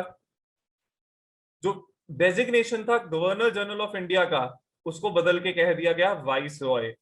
Vice Roy was a direct representative of the British crown. मतलब कि rule है queen Victoria का, उसका प्यादा है वाइस रॉय। इंडिया के अंदर डायरेक्ट रिप्रेजेंटेशन दे रहा है अपनी क्वीन को। And Lord Canning became the last, I am sorry, not the last, the first vice Roy of India, Lord Canning. It abolished, इस वाले एक्ट ने कह दिया भाई साहब, board of control, board of court of directors, complete जो dual government थी ना, कि एक को हमने कमर्शियल कंट्रोल दिया हुआ था, जैसे कि आप देख सकते हैं कमर्शियल अफेयर्स दिया हुआ था कोर्ट ऑफ डायरेक्टर्स को, पॉलिटिकल अफेयर्स दिया हुआ था बोर्ड ऑफ कंट्रोल को, ये हमने डुअल गवर्नमेंट आके यहाँ पे कर दी खत्म, कंप्लीटली अबॉलिश कर दी। यहाँ पे एक न्यू ऑफिस बनाया गया। एक हो गया हमारे पास वाइसरॉय, जो कि ब्रिटिश क्राउन का डायरेक्ट रिप्रेजेंटेटिव है। न्यू ऑफिस बना दिया secretary of state for India का, जिसके पास कंप्लीट अथॉरिटी थी एंड कंट्रोल था एडमिनिस्ट्रेशन का। मतलब अगर इसके पास एडमिनिस्ट्रेशन का कंट्रोल है, तो बाकी चीजों का कंट्रोल किसके पास है? कि जंग किसके साथ करनी है, क्या क्या किसके साथ ट्रीटी करनी है, उसका हक किसको दे दिया? वाइसरॉय को। And the secretary of state for India was a member of the British cabinet. चाहे ब्रिटिश कैबिनेट हो चाहे इंडियन कैबिनेट हो, the members of the cabinet are accountable to the parliament. Hence ये इंसान ब्रिटिश कैबिनेट का एक हिस्सा बन गया, जहां पे इसको जाकर ब्रिटिश पार्लियामेंट को अकाउंटेबल होना ही पड़ता था। एक 15 मेंबर काउंसिल ऑफ इंडिया बना दी गई, जिसका क्या काम था? सिंपल एक काम था, secretary of state for India को एडवाइस करना। It was an advisory body. अब secretary of state in council became a body corporate. What is a body corporate? A body corporate is anything which can be sued and can sue in India और England. मतलब कि अगर किसी के साथ trade करते हुए, गवर्नमेंट के साथ काम करते हुए, अगर गवर्नमेंट कोई कॉन्ट्रैक्ट मेरे साथ करती है और ब्रीच करती है, तो मैं गवर्नमेंट ऑफ इंडिया को सू कर सकता हूँ. ये हमारे यहाँ का कानून है. अब अगर मैं कुछ गलत करता हूँ, गवर्नमेंट ऑफ इंडिया मेरे ऊपर भी केस कर सकती है, नोटिस आ सकता है. बस यहां से आता है वो चीज, वो प्रिंसिपल हमारे कॉन्स्टिट्यूशन में जो इम्बाइब्ड है, that the government can sue and can be sued. आगे आता है इंडियन काउंसिल्स एक्ट 1861. अब 1861 तक आते आते हमारे जो बेसिकली, आई एम सॉरी पिछले वाले को कंप्लीट कर लेते हैं. इस वाले एक्ट में आप नोटिस कीजिए कि इंडिया में कोई ज्यादा फर्क नहीं पड़ा. एक म्यूटनी होके हटी है, लेकिन ज्यादा कोई फर्क नहीं पड़ा, क्योंकि सारा का सारा एडमिनिस्ट्रेटिव जो कंट्रोल था इंग्लैंड के अंदर, उस चीज को बदला गया. किस तरह से ब्रिटिश गवर्नमेंट को और पार्लियामेंट को एक जो होगा ज्यादा से ज्यादा अकाउंटेबिलिटी इंक्रीज की गई ब्रिटिश पार्लियामेंट के अंदर. यहाँ पे इंग्लैंड में चेंजेस आए, यहाँ पे मैक्सिमम चेंजेस आए 1861 के अंदर, मैक्सिमम चेंजेस आए इंडिया में. यहाँ पे हमने ब्यूटनी से एक चीज सीख लिया कि एडमिनिस्ट्रेशन के अंदर एक इंडियंस को इंक्लूड करना ही पड़ेगा, and not only at the lowest level, जैसे हमने आईएएस वगैरह बना दिया, नहीं, हाईएस्ट लेवल पे भी, कि वाइस रॉय की जो काउंसिल्स हैं उसके अंदर इंडियन नॉन ऑफिशियल मेंबर्स को इंक्लूड करो, ताकि क्या असल में ग्राउंड पे चल रहा है ऊपर तक पता चले. अब इस चीज के लिए हमारे वाइस रॉय ने उस टाइम पे 1862 में 3 इंडियंस को किया था nominate, Raja of Banaras, Maharaja of Patiala and sir Dinkar Rao. अब यहां पे स्टार्ट होता है डिसेंट्रलाइजेशन, क्योंकि जो लेजिस्लेटिव पावर्स हमने उनसे ले ली थी ओवर द इयर्स बॉम्बे और मद्रास से, वो उनको वापस दे दी गई. सेंट्रल अथॉरिटी रही, लेकिन अब वो थोड़ा थोड़ा अपने अपने कानून बना सकते थे. सारा काम सेंट्रल अथॉरिटी का नहीं था, वाइसरॉय का सारा काम नहीं था. New legislative councils for Bengal, north western provinces and Punjab was established. North western provinces, यहाँ पे नॉर्थ वेस्ट पख्तूनवा प्रोविंस अभी तक है पाकिस्तान के अंदर प्रोविंस. यहाँ पे इंडिपेंडेंटली बंगाल को प्रोविंस मिला, नॉर्थ वेस्टर्न प्रोविंसेस को मिला, and Punjab became a province in 1897, which meant that they could make some laws and some legislative powers with them. कि वहां का जो governor of Punjab, governor of Bengal, governor of Madras, ये सब अपने अपने थोड़े थोड़े लॉज बना सकते थे. It also gave recognition to the portfolio system introduced by Lord Canning. Portfolio system क्या है? आज भी हमारे यहाँ पे पोर्टफोलियो सिस्टम चलता है.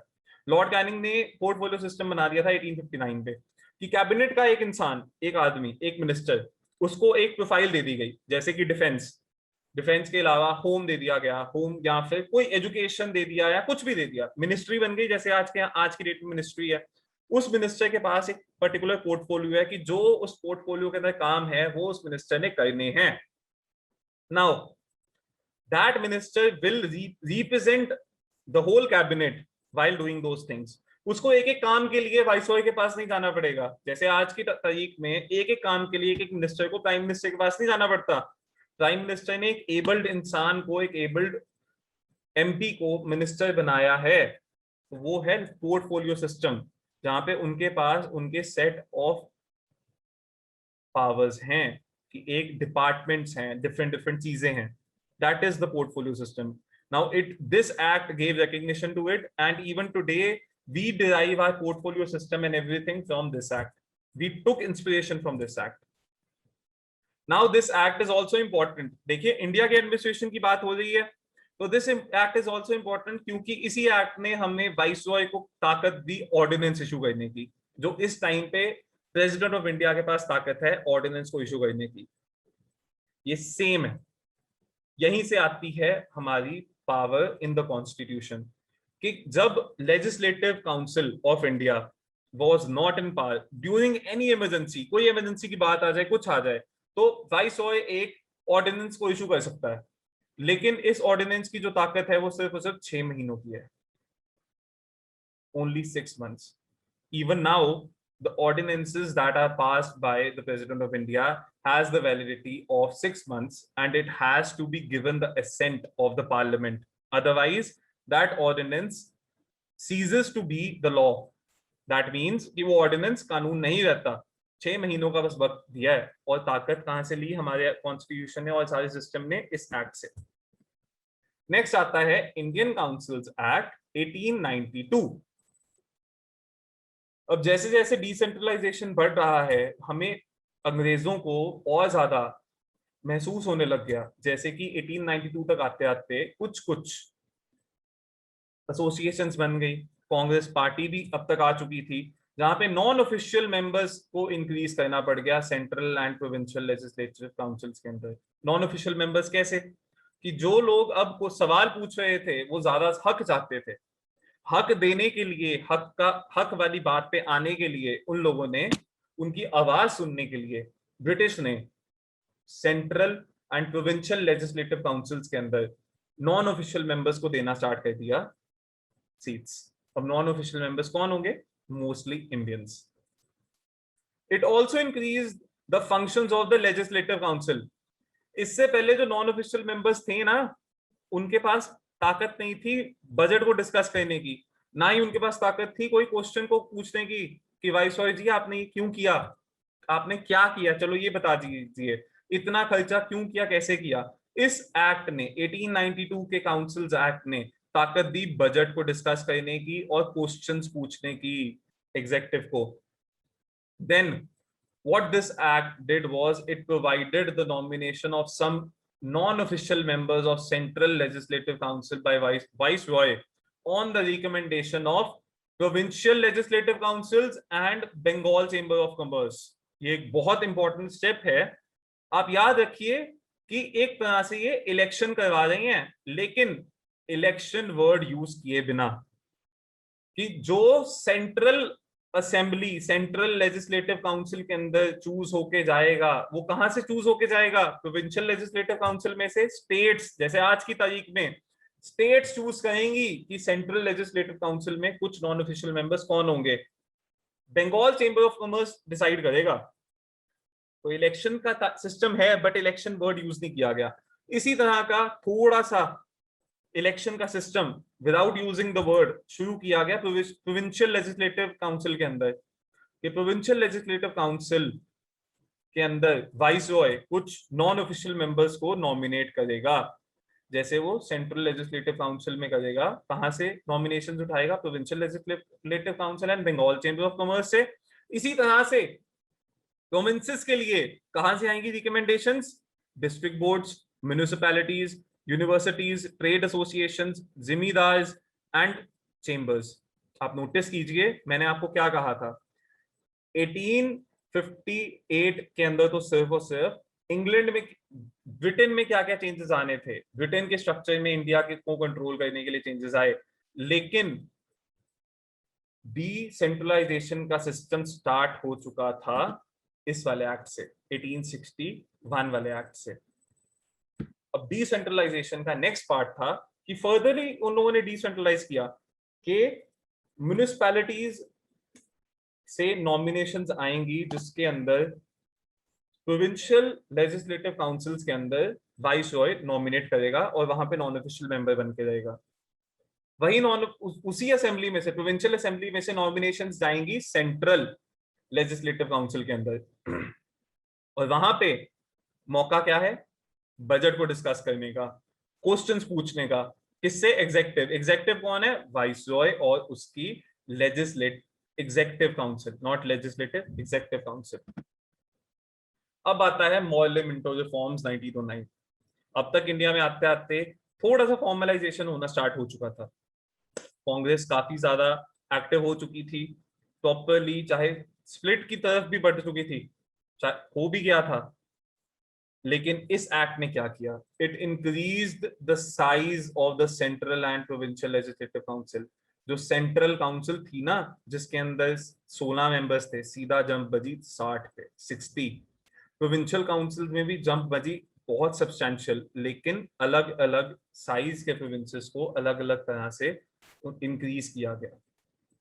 लेकिन सेंट्रल लेजिस्लेटिव काउंसिल के अंदर ऑफिशियल मेजोरिटी, अंग्रेजों ने अपनी मेजोरिटी नहीं खत्म की सेंट्रल लेजिस्लेटिव काउंसिल में, हाँ, लेकिन प्रोविंशियल लेजिस्लेटिव काउंसिल्स में, मतलब जिन्होंने कानून बनाने हैं स्टेट्स में, वहां पे नॉन ऑफिशियल मेजोरिटी अलाउ कर दी है।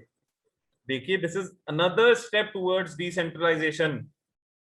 जहां पे पहले सिर्फ और सिर्फ इलेक्ट होके आ रहे थे, अब नॉन ऑफिशियल, वो लोग नॉन ऑफिशियली जो जो मेंबर्स हैं, वो जो कि मोस्टली इंडियंस बन सकते हैं, उन लोगों के पास ताकत है सरकार बनाने, कानून बनाने की। सरकार नहीं, कानून। काउंसिल्स हैं, लेजिस्लेटिव काउंसिल। यहाँ पे जो पिछली बार तक सिंपल सवाल पूछ सकते थे वाइस रॉय से, यहाँ पे मौका दे दिया गया सप्लीमेंट्री क्वेश्चन पूछने का। सप्लीमेंट्री क्वेश्चन क्या है? सप्लीमेंट्री क्वेश्चन है कि वाइस रॉय ने आके कह दिया कि हाँ जी, मैंने आज यहाँ पे इतने इतने डैम्स बनाए।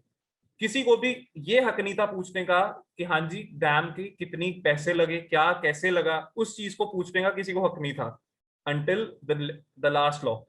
यहाँ पे इस एक्ट के अंदर ताकतें दे दी गई कि जो सीधा एग्जीक्यूटिव से पूछ सकते हैं। The people in power can made more accountable, hence more decentralization. किस चीज पे? बजट के ऊपर, कि हाँ जी, आप हमारे देश का पैसा कहाँ पे और कैसे लगा रहे हैं। आपने अगर कहा है कि आपने स्कूल्स में लगाया है, तो स्कूल्स में तो सिर्फ 1% लगाया, आई एम सॉरी, नॉट इवन 1%, 0.1%। तो ये सब सवाल पूछ सकते थे। इसके बाद आता है associations of Indians with executive council started. जो गवर्नमेंट एक तरह से है, एग्जीक्यूटिव मतलब जिसने काम करना है, लेजिस्लेटिव होता है जो कानून बनाता है, एग्जीक्यूटिव होता है जो कानून को इंप्लीमेंट करता है। Viceroy would have been the head of the executive, सबसे सुप्रीम वाइसरॉय होगा, लेकिन उसकी जो एग्जीक्यूटिव काउंसिल है उसके अंदर इंडियन की एसोसिएशन की गई। सत्येंद्र प्रसाद सिन्हा जी became the first Indian to be in the Viceroy's executive member. He joined as a law member. आप इमेजिन कीजिए, आज की तारीख में एग्जीक्यूटिव काउंसिल होगी cabinet, Indian cabinet which consist of minister, और ये एक तरह से सत्येंद्र प्रसाद सिन्हा जी हमारे Indian first Indian minister type of बन चुके थे। It is just for understanding, he joined as a law member. But Morley and Minto बहुत चालाक थे। मॉर्ले जी थे हमारे secretary of state for India, Minto ji थे हमारे वाइस रॉय।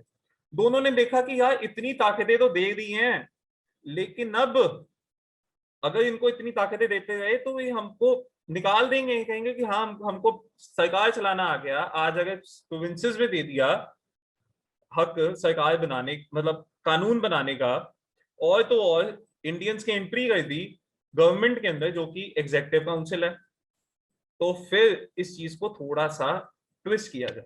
और ट्विस्ट आता है यहाँ पे, एक सेपरेट इलेक्टोरेट को इंट्रोड्यूस किया गया कि मुसलमानों को कम्युनल रिप्रेजेंटेशन दी गई। Thus, this act legalized communalism. Separate electorate क्या है कि एक सीट पर सिर्फ डिसाइड कर लिया जाएगा पहले से कि उस एक सीट पर एक मुस्लिम की सीट है, बट उस मुस्लिम की सीट पे उस रिलीजियसली जैसे डिवाइड कर दिया गया, मुस्लिम्स को एक पर्टिकुलर सीट दे दी गई, मुस्लिम्स की सीट पे सिर्फ और सिर्फ मुस्लिम्स ही उसे वोट करेंगे, खड़े होने वाले भी मुस्लिम्स और वोट करने वाले भी Muslims. This is proper legalisation of communalism. कितना ज्यादा पोलराइजेशन की तरफ डायरेक्शन दे दी गई, यहां तक कि separate electorate for presidency corporations, state की कॉर्पोरेशंस में, चेंबर ऑफ कॉमर्स में भी डाल दिया गया ये सेपरेट इलेक्टोरेट्स, यूनिवर्सिटीज में भी डाल दिया गया और जिम्मेदार की एसोसिएशंस में भी डाल दिया गया। हर चीज में डाल दिया कि भाई कुछ सीटें मुस्लिम्स की होंगी और उनको सिर्फ और सिर्फ मुसलमान ही चूज करेंगे। जैसे अगर हम लगा दें आज की तारीख में, जैसे कि कुछ सीट्स सिर्फ हिंदूज की है, उसको उनको वोट डालने वाले भी सिर्फ सिर्फ हिंदूज की है, वहां पे जो खड़े होंगे इलेक्शंस फाइट करेंगे वो भी हिंदूज होंगे, और जो वोट डालेंगे वो भी हिंदूज ही होंगे। उसी तरह से जैसे यहाँ पे मुस्लिम्स के लिए पोलराइजेशन की गई, जो कि एक बहुत डेट्रीमेंटल स्टेप था. This step further led to the partition of India between India and Pakistan on religious boundaries, on religion. देख लीजिए अंग्रेज क्या क्या करते थे. प्रॉपरली उन्होंने कम्युनलिज्म को लीगलाइज कर दिया. अगला आता है गवर्नमेंट ऑफ इंडिया एक्ट 1919. इसको कहते हैं Montagu Chelmsford reforms. Montagu Chelmsford reforms क्यों? क्योंकि मोंटेग्यू जी थे हमारे secretary of state for India and Chelmsford ji थे हमारे वाइसरॉय उस टाइम पे. कब? 1919 में. यहाँ पे एक बहुत इंपॉर्टेंट स्टेप आता है जो आगे जाके 19 एक्ट ऑफ 1935 में भी अडॉप्ट होता है और हमारे करंट कॉन्स्टिट्यूशन के अंदर भी इसके अंदर सीधा सीधा रोल है. It there was a proper demarcation and separation of central and provincial subjects. अलग अलग लेजिस्लेचर्स को अलाउ कर दिया गया अपने अपने सब्जेक्ट्स पे, जो कि सेंट्रल सब्जेक्ट ये है, स्टेट सब्जेक्ट ये है. आप सेंट्रल सब्जेक्ट का जो है काम, जो लॉज हैं वो सिर्फ सेंट्रल लेजिस्लेटिव काउंसिल बनाएगी. स्टेट सब्जेक्ट पे जितने भी लॉज हैं उसको स्टेट लेजिस्लेटिव काउंसिल बनाएगी.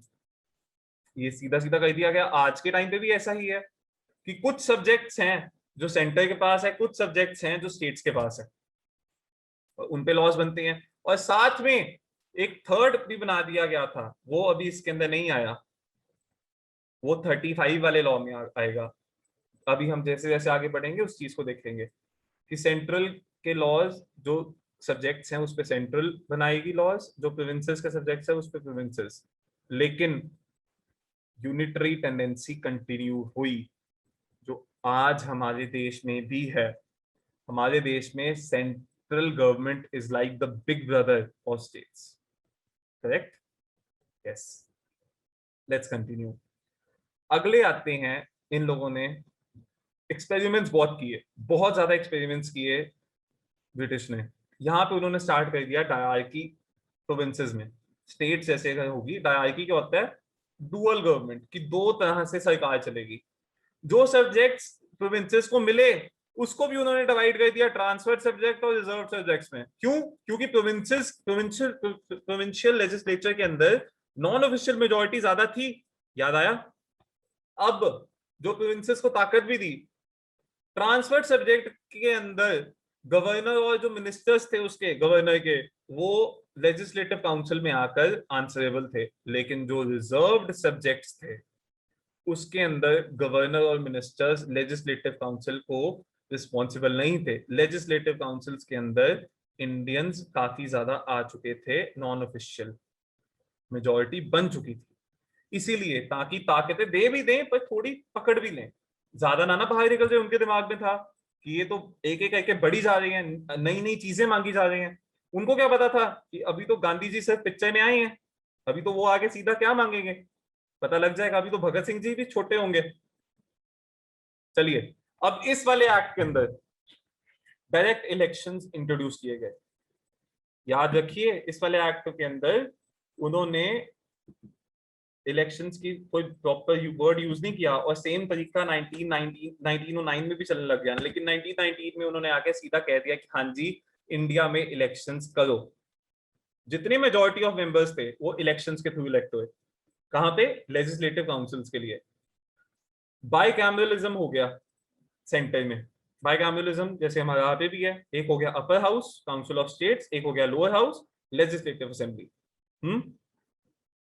तीन में से जो 6 मेंबर थे वाइस रॉय की एग्जीक्यूटिव काउंसिल में, जहां पहले सिर्फ और सिर्फ सत्येंद्र प्रसाद सिन्हा जी आए थे, अब 6 में से 3 हिंदुस्तानी होने चाहिए थे. एक बहुत बड़ा स्टेप है ये कि हिंदुस्तानी ही एक तरह से गवर्नेंस, अपने खुद की देश की गवर्नमेंट का एक प्रोमिनेंट हिस्सा बन चुके थे. लेकिन इस एक्ट के अंदर अंग्रेजों ने और ज्यादा पंगे डालने की कोशिश की. क्यों? जैसे पहले पोलराइजेशन उन्होंने सेपरेट इलेक्टोरेट्स देकर, कम्युनल इलेक्टोरेट्स देकर मुस्लिम्स को दिया था कि एक सीट पे जहां पे सिर्फ और सिर्फ मुस्लिम्स ही इलेक्ट फाइट करेंगे, मुस्लिम्स ही वोट डालेंगे और इलेक्ट भी ऑब्वियसली फिर मुस्लिम्स होंगे. उस तरह का कम्युनल इलेक्टोरेट उन्होंने सिखों को भी दे दिया, इंडियन क्रिश्चियंस को भी दे दिया. एंग्लो इंडियंस को भी दे दिया, यहां तक कि भाई यूरोपियंस को भी दे दिया कि यूरोपियंस ही उस सीट पे खड़े होंगे। जैसे कि काफी ऐसे बॉम्बे या मद्रास में ऐसी होंगी कोई ना कोई सीट जिसमें सिर्फ सिर्फ अंग्रेज ही खड़े होते थे, खड़े होकर इलेक्शन के अंदर वोट डालने वाले भी सिर्फ यूरोपियंस होंगे और इलेक्ट ऑब्वियसली वही होंगे थे। अब इसके अंदर और एक बड़ी बात स्टार्ट होती है, जो फ्रेंचाइज थी, वोट डालना का हक किसको है, बहुत कम लोगों को थी। क्यों? क्योंकि सारा का सारा जो बेसिस था वो प्रॉपर्टी पे था, टैक्सेशन पे था और एजुकेशन पे था। एक नया ऑफिस सेटअप किया गया, हाई कमिश्नर का India for India in London, and secretary of state for India जो था, जो कि ब्रिटिश पार्लियामेंट को अकाउंटेबल था, उसके कुछ फंक्शंस और उसके कुछ पावर्स को हाई कमिश्नर फॉर इंडिया को ट्रांसफर कर दिया गया। अब मकौले ने जब इतनी पहले दे दिया था कि कॉवर्नेंट सर्विसेज स्टार्ट कर ली जाए, इस वाले एक्ट ने सेंट्रल पब्लिक सर्विस कमीशन की एस्टैब्लिश किया 1926 के अंदर, जहां पे इंडियंस भी एग्जाम दे सकते थे। वो तो बहुत पहले डिसाइड कर लिया गया था। प्रोविंसेस के अंदर अपना खुद का बजट लाना, provincial budget started and separated from central budget. Provinces अपना खुद का बजट खुद बना सकते हैं। Provided for appointment of statutory commission to report on its working after 10 years of its coming in force। ये वाला पॉइंट बहुत ज्यादा इंपॉर्टेंट है क्योंकि ये अगले इवेंट को पहले ही डीमार्केट कर लेता है। उन्होंने कहा कि भाई, अंग्रेजों ने कहा कि हम एक्सपेरिमेंट कर रहे हैं, आपको ज्यादा ताकतें दे रहे हैं, लेकिन एक्चुअल में ताकतों के ऊपर ऐसे दे रहे थे कि चेन्स लगी हुई है पहले से। जैसे कि उन्होंने प्रोविंसेस को ज्यादा दे तो दी ताकतें, जहां पे इंडियंस की इस टाइम पे लेजिस्लेटिव काउंसिल में थी, थोड़ा बहुत कंट्रोल आ गया था क्योंकि उनकी majority non official majority allow कर दी गई थी। लेकिन उन्होंने वहां पे क्या दे दिया? Transferred and reserved subjects. ठीक है, उसके ऊपर से उन्होंने सिखों को अलग कम्युनल इलेक्टोरेट दे दिया, सेपरेट इलेक्टोरेट दे दिया, एंग्लो इंडियंस को अलग दे दिया, यूरोपियंस को अलग दे दिया। अब उससे और ज्यादा कॉम्प्लिकेशंस हो गई। अब साथ में उन्होंने कह दिया कि अब इस एक्ट की वर्किंग को पता करने के लिए 10 साल के बाद एक कमीशन बैठेगी, वो कमीशन बताएगी कि इसने कितना ज्यादा इफेक्टिव रहा है और आगे क्या क्या चेंजेस चाहिए। और इस कमीशन को पॉसिबली हम सब लोग जानते हैं, Simon commission, Simon go back. ये वाला नारा ऑलमोस्ट पूरे देश में लगा। क्यों? क्योंकि 7 मेंबर कमीशन बना दी इन लोगों ने, स्टैट्यूटरी कमीशन। क्यों स्टैट्यूटरी? क्यों? क्योंकि ये अपना पावर लेती है इस वाले एक्ट से, गवर्नमेंट ऑफ इंडिया एक्ट 1919 से। बट इसके अंदर एक बड़ी प्रॉब्लम स्टार्ट की गई। हाँ, इसकी चेयरमैनशिप थी सर जॉन साइमन से, उनको दे दिया गया, उसी के नाम पे इनकी कमीशन का नाम बैठ गया। अब इसमें ना थोड़ा सा झोल है, अंग्रेज बहुत स्मार्ट थे, बहुत ज्यादा। ब्रिटिश गवर्नमेंट जो फेवरेबल थी इंडिया में अपना स्ट्रॉन्ग होल्ड वापस करने को, कि भाई इंडिया कंप्लीटली उसके नाक के नीचे रहे। तो कई वहां पे लिबरल लोग भी थे जो सिंपथाइज करने लग गए थे इंडिया के साथ, जो चाहते थे कि इंग्लैंड इंडिया का ऊपर कंट्रोल अपना लूज कर दे, कम कर दे, उनको उनको स्वराज तो दे दे, एटलीस्ट सेल्फ गवर्नेंस का तो मौका दे दे जैसे कनाडा को दिया हुआ था। तो उन्होंने 1927 के नवंबर के अंदर 2 साल, इसके अंदर कहा गया था कि 10 साल के बाद कमीशन बनेगी, यहाँ पे 2 साल पहले कमीशन बना दी गई। और सबसे फनी चीज, Simon go back, Simon go back क्यों था? क्योंकि भाई सारे के सारे मेंबर ब्रिटिश थे, एक भी मेंबर इंडियन नहीं। इंडियंस के लॉ के ऊपर कि किस तरह से हिंदुस्तान चलेगा, हिंदुस्तान किस तरह से सरकार बनेगी, किस तरह से गवर्नेंस होगी, इस चीज के लिए इंडियन ही कोई नहीं है। अब इंडियंस इतना ज्यादा हक कैसे मांग रहे थे? क्योंकि हमारी नॉन ऑफिशियल मेजोरिटी प्रोविंसेस में तो बन चुकी थी और सेंट्रली हमारे पास प्रॉपर लीडर्स आ चुके थे जो हमको डायरेक्शन दे रहे थे आजादी की तरफ, स्वराज की तरफ। Gandhi ji was properly on the scene and so were multiple other leaders, different different जगह पे डिफरेंट डिफरेंट ऑर्गेनाइजेशन भी काफी ज्यादा प्रोमिनेंस अपनी कर रही थी। अब इसने जो रिकमेंडेशंस दी, देखिए इसका बॉयकॉट करना मोस्ट ऑफ द पार्टीज द्वारा बहुत इंपॉर्टेंट था, क्योंकि हाँ टेक्निकली साइमन कमीशन के अंदर कोई इंडियन नहीं था, लेकिन जो उसने रिकमेंडेशंस दी वो काफी अच्छी थी, काफी बड़ी एक ये हिपोक्रेसी ही समझ लीजिए, बट इसकी रिकमेंडेशंस काफी ज्यादा इंपॉर्टेंट थी। और क्योंकि वो पिछले वाले जितना भी सिस्टम था, पिछले वाले एक्ट ने जो किया था डायरार्की का, वो बहुत ज्यादा कंफ्यूजिंग था। ट्रांसपोर्ट और रिजर्व सब्जेक्ट्स का मतलब क्या है, सब कुछ ही गवर्नर कहते कि नहीं भाई ये रेवेन्यू मेरा रिजर्व सब्जेक्ट है, तो जो स्कूल बन रहे हैं उसका पैसा मैं दे रहा हूं, तो ये रिजर्व सब्जेक्ट में आ जाता था। तो ये इस तरह से बहुत ज्यादा कंफ्यूजन हो रही थी, तो इसको अबॉलिश करने की बात की। उसके बाद कहा कि एक्सटेंशन ऑफ रिस्पॉन्सिबल गवर्नमेंट, जब ट्रांसपोर्ट और रिजर्व हो गया तो प्रोविंसेस में भी रिस्पॉन्सिबल गवर्नमेंट आनी चाहिए, तरीके वाली गवर्नमेंट जो कि रिस्पॉन्सिबल किसको हो, it will be responsible to the provincial legislatures. यहाँ पे इसने establishment of federation of British India की भी बात की, बहुत बड़ा स्टेप था। हम आगे देखेंगे कि साइमन कमीशन की बात कितनी मान ली गई। अब इस चीज की कमीशन के रिपोर्ट को प्रॉपर्ली स्टडी करने के लिए और उसके प्रपोजल्स को कंसिडर करने के लिए 3 राउंड टेबल कॉन्फ्रेंसेस का आयोजन लंदन में किया गया। गांधी जी ने सिर्फ एक ही अटेंड की थी और डॉक्टर बी आर अम्बेडकर ने तीनों। ठीक है, अब इसी बीच में इस राउंड टेबल कॉन्फ्रेंस के टाइम पे एक बहुत बड़ी प्रॉब्लम आ गई। जो कम्युनल सेपरेट इलेक्टोरेट अलग अलग धर्मों के नाम पे मिलने लग गया, वो हिंदुओं के बीच में ही उसने बात, ये इनके जो जो ब्रिटिश पीएम था उसने कह दिया कि डिप्रेस्ड क्लासेस को भी दे दिया जाएगा। और इस वाली बात पर, separate electorate for depressed classes वाली बात पर, डॉक्टर बी आर अम्बेडकर और गांधी जी आमने सामने हो गए। गांधी जी कहते हैं कि अगर ऐसा होगा तो ये प्रॉपर और फर्दर डिवीजन कर देगी, ये और पोलराइजेशन करेगी, जो एक्चुअल में होने लग गई थी। मुस्लिम्स को जब सेपरेट इलेक्टोरेट बना तो पोलराइजेशन वहां पे काफी ज्यादा प्रोमिनेंट हो गई, काफी ज्यादा। तो अब अगर ये डेमोक्रेसी का एसेंस नहीं है, डेमोक्रेसी का एसेंस होता है कि कोई एक एफिशिएंट इंसान इलेक्शन में खड़ा हो, कोई और उसको जितने वोटर्स हैं उसको इलेक्ट करें, उनमें से जितने भी एफिशिएंट लोगों में से एक को इलेक्ट कर लें। This is the essence of democracy. लेकिन अगर आप डेमोक्रेसी के अंदर रिलीजन का मेरिट लगा दोगे, मेरिट के फॉर्म बेसिस पे नहीं, रिलीजन के बेसिस पे करोगे, तो वो प्रॉब्लमैटिक तो होगा, और ऐसा हुआ था। अब इस चीज पे गांधी जी और डॉक्टर बी आर अम्बेडकर आमने सामने आ गए। वहां से गांधी जी उठकर सेकंड राउंड टेबल कॉन्फ्रेंस को कंप्लीट किया बिना पहले ही वापस इंडिया आ गए। इंडिया आते ही उनको अरेस्ट कर लिया गया, और अरेस्ट करने के बाद उनको पूना की येडुवाड़ा जेल में रख दिया गया।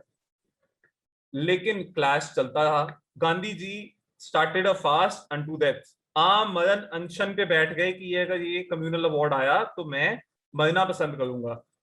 इसके अंदर टॉक स्टार्ट हो गई कांग्रेस के लीडर्स और डिप्रेस क्लासेस के लीडर्स के बीच में कि सेपरेट इलेक्टोरेट को किसी तरह से अवॉइड किया जा सके। इसका answer reservation, reservation of seats to the depressed classes was agreed upon in the Pune Pact between Hindu Mahasabha, Congress, and the depressed classes. Obviously, depressed classes were very well represented by Dr. B.R. Ambedkar. और हमारे देश में जो आज भी reservation है electorally और बाकी अब डिफरेंट डिफरेंट जगह पे आ चुकी है, वो रिजर्वेशन का बेसिस है ये पूना पैक्ट। ठीक, चाहे उन लोगों को, क्योंकि नॉर्मल सर्कमस्टांसेस में लोग नहीं उनको चूज करेंगे। रिजर्वेशन ऑफ सीट्स का क्या मतलब है कि एक रिजर्व सीट पर एक डिप्रेस क्लास का मेंबर, जो कि आजकल हम कहें कि अगर शेड्यूल कास्ट का मेंबर ही आकर वो अपना लड़ सकता है इलेक्शन, और उस इलेक्शन के अंदर उनको वोट डालने के लिए, ये नहीं कि सिर्फ और सिर्फ डिप्रेस क्लासेस ही जाके वोट डालेंगे, वो वाले मेरे भाई अकेले नहीं डालेंगे, सब लोग डालेंगे, मैं भी जाके वोट डालूंगा, आप सब लोग डालेंगे, जनरल जितने भी हैं। अब चलते हैं हम आगे। अगला आता है गवर्नमेंट ऑफ इंडिया एक्ट 1935। अब देखिए ये पूना पैक्ट और ये सब चीजें 1927 में नहीं हुआ। राउंड टेबल कॉन्फ्रेंसेस 1930 31 30 के अंदर तो सिविल डिसोबीडियंस मूवमेंट स्टार्ट हो गया। 31 के अंदर गांधी जी उस पर ब्रेक लगा के गए। सेकंड थर्ड होते होते ये सब चीजें होते होते 1934 आ चुका था। तो 1935 के अंदर ब्रिटिश पार्लियामेंट ने गवर्नमेंट ऑफ इंडिया एक्ट 1935 पास कर लिया। काफी डिटेल्ड था, जैसे हमारा कॉन्स्टिट्यूशन भी है। 321 सेक्शंस थे और 10 शेड्यूल्स थे। It is establishment of all India Federation consisting of provinces and princely states भी था, लेकिन फेडरेशन का ये सपना कभी भी पूरा नहीं हुआ. It never came into being. It divided the powers into federal list, provincial list and concurrent list, जो कि हम अभी इस टाइम पे अपने कॉन्स्टिट्यूशन में देख सकते हैं. We have the central list, state list and the concurrent list. इसके पहले आप ध्यान दीजिए, इससे पहले इंडिया के अंदर जो उन्होंने एक्ट लेकर आए थे, act of 1909, government of India act 1909, उसके अंदर सिर्फ और सिर्फ सेंट्रल एंड स्टेट सब्जेक्ट्स अलग अलग किए थे. यहां पे प्रॉपर लिस्ट बना दी गई 1935 के एक्ट के अंदर. अब रेसिड्यूरी पावर्स दे दी गई वाइसरॉय को. उसके बाद आता है, इन्होंने सबसे जो अच्छी चीज की, जो कि सबसे बकवास चीज हुई थी, प्रोविंशियल डायरार्की हटा दी गई. रिजर्व सब्जेक्ट्स और दूसरे जो होते हैं सब्जेक्ट्स, ट्रांसफर्ड सब्जेक्ट्स वाला काम ही खत्म कर दिया. जो भी प्रोविंशियल लिस्ट के अंदर 50 वो आइटम्स हैं, वो सारी की सारी ताकतें उस लेजिस्लेटिव काउंसिल को है. अब इसी एक्ट के अंदर एक्चुअल में बाद में इलेक्शंस भी हुई थी. इसकी बात बाद में, जहां पे चीफ मिनिस्टर्स भी इलेक्ट हुए थे, बट इसकी बात बाद में. अब इस वाले के ऊपर टेक्निकली अगर बात करें, एक्ट ऑफ 1935 ने हमें स्टेट्स के अंदर अपनी खुद की सरकार, इंडियंस की गवर्नमेंट बन चुकी थी. Provincial autonomy, provinces were allowed to act as autonomous units भी हो चुका था. इसके अंदर दे दिया गया कि अलग अलग यूनिट अलग अलग तरीके से चाहे अपनी मर्जी से काम करे. ये क्या है, यहाँ पे डिसेंट्रलाइजेशन अपनी जेनिथ पे वहां पे पहुंच गया, अंग्रेजों के अंदर पहुंच गया. Governor was required to act with the advice of ministers responsible to the provincial legislature. मतलब कि जो सरकार बन चुकी है, जो कि इस एक्ट के अंदर इलेक्शंस हुई थी इंडिया में, जो भी सरकार बनी है उसके जो मिनिस्टर्स बने हैं, गवर्नर अलग अलग स्टेट्स के गवर्नर को उसी के अकॉर्डिंग काम करना पड़ेगा. Was act to act with the advice, मतलब कि इंडियंस का खुद की प्रोविंसेस पे अब प्रॉपर स्टार्ट हो चुका था administration. Government of India act इतने में खत्म नहीं हुई. अब गवर्नमेंट ऑफ इंडिया एक्ट ने की प्रोविंसेस में तो खत्म कर दी, यहाँ पे इन्होंने सेंटर में स्टार्ट कर दी. क्यों? क्योंकि इलेक्शंस हुए थे, सेंट्रल लेजिस्लेटिव असेंबली के भी इलेक्शंस हुए थे. अब यहाँ पे रिजर्व्ड और ट्रांसफर सब्जेक्ट्स लगाए गए ताकि इंडियंस को सेल्फ गवर्नमेंट थोड़ी ना मिली है सेंटर के अंदर, उनको तो सिर्फ स्टेट्स में मिली है. पर ये वाला प्रोविजन कभी भी काम में नहीं आया. 6 प्रोविंसेस में 11 में से बाइकैमरलिज्म, मतलब upper house and lower house introduce किया गया. Bengal, Bombay, Madras, Bihar, Assam and United Province. United Province आगे जाके बना उत्तर प्रदेश. अब इसने, इस एक्ट ने जो कोशिश की separate electorates for depressed classes की, इसके ऊपर तो ऑलरेडी गांधी जी और अंबेडकर जी और हिंदू महासभा के बीच में पैक्ट हो चुका था. कौन सा पैक्ट था? पूना पैक्ट. इसके अंदर उन्होंने सेपरेट इलेक्टोरेट्स दिए डिप्रेस्ड क्लासेस को, वुमेन को और लेबरर्स को, लेकिन जो मेनली वर्कर्स थे. It abolished the Council of India established in 1858. आपको याद होगा कि 1858 में जब क्रांति के बाद secretary of state for India बनाया गया, तो उसकी 15 मेंबर काउंसिल भी बनाई गई, काउंसिल फॉर इंडिया, जिसका काम था secretary of state for India को एडवाइस करना. लेकिन ये वाली काउंसिल को अब खत्म ही कर दिया गया और secretary of state of India को सिंपल से एडवाइजर्स दे दिए गए. इस वाले एक्ट ने इंडियंस को वोट करने की ताकत भी थी, एक्सटेंडेड फ्रेंचाइज. अब 10% लोग पूरे पॉपुलेशन के वोट कर सकते थे. इस एक्ट ने आरबीआई भी बनाया 1935 वाले एक्ट ने. That's why I am saying it's like a mini constitution in itself. इतने ज्यादा यहाँ से हमको हमारे इंस्टीट्यूशंस मिले, हमको यहाँ से सिस्टम्स मिले जो हमने अपने एक्चुअल कॉन्स्टिट्यूशन में इनगल्फ किए हैं. इनका काम था control the currency and credit देनदारी of the country. Federal court was established in 1937, जो आगे जाके क्या बना, supreme court of India. Provisions for Federal Public Service Commission and Provincial Public Service Commission and Joint Service Commission, जहां पे joint service commission होगा 2 और मोर प्रोविंसेस, उसको भी इन लोगों ने दिया कि हाँ ये पॉसिबिलिटी हो सकती है, बट ये प्रोविजन कभी भी इन्फोर्स नहीं की गई. अगला आता है इंडियन इंडिपेंडेंस एक्ट. सिंपल सी बात है, 1947 में हमें आजादी मिल गई, इंडियन इंडिपेंडेंस एक्ट तभी आया होगा. इसी एक्ट ने हमें आजादी दी थी 1947 में. Partition of India and Pakistan हुआ, we all know that. Abolishment of the office of viceroy हुआ. अपॉइंट, ऑब्वियसली वाइसरॉय कौन था, ब्रिटिश क्राउन का डायरेक्ट रिप्रेजेंटेटिव. अब बना गवर्नर जनरल, जो कि ब्रिटिश किंग ने अपॉइंट करना था, लेकिन ब्रिटिश गवर्नमेंट की कोई रिस्पॉन्सिबिलिटी नहीं थी. हमारे पहले गवर्नर जनरल कौन बने, ये वाले एक्ट को पास होने के बाद हमारे बने लॉर्ड माउंटबैटन. सी राजा गोपालचारी भी बाद में जाके इंडिया के गवर्नर जनरल बने. जो कॉन्स्टिट्यूएंट असेंबली थी इंडिया और पाकिस्तान की, उसको लेजिस्लेटिव की लेजिस्लेशन बनाने की ताकतें दी गई कि इंडिया अपने खुद के, जो हमारी कॉन्स्टिट्यूट असेंबली थी, उसके लिए एज अ लेजिस्लेचर काम करेगा. पाकिस्तान की कॉन्स्टिट्यूंट असेंबली उनके यहाँ पे ऐसे एज अ लेजिस्लेचर काम करेगी, ऐसा बना दिया गया. देखिए ये वाली तो हिस्ट्री हमें याद है कि हमारा कॉन्स्टिट्यूशन कहाँ से आया, कॉन्स्टिट्यूंट असेंबली से. और उसके वहां पे कॉन्स्टिट्यूंट असेंबली के अंदर ही our own constituent assembly became the parliament of the dominion of India.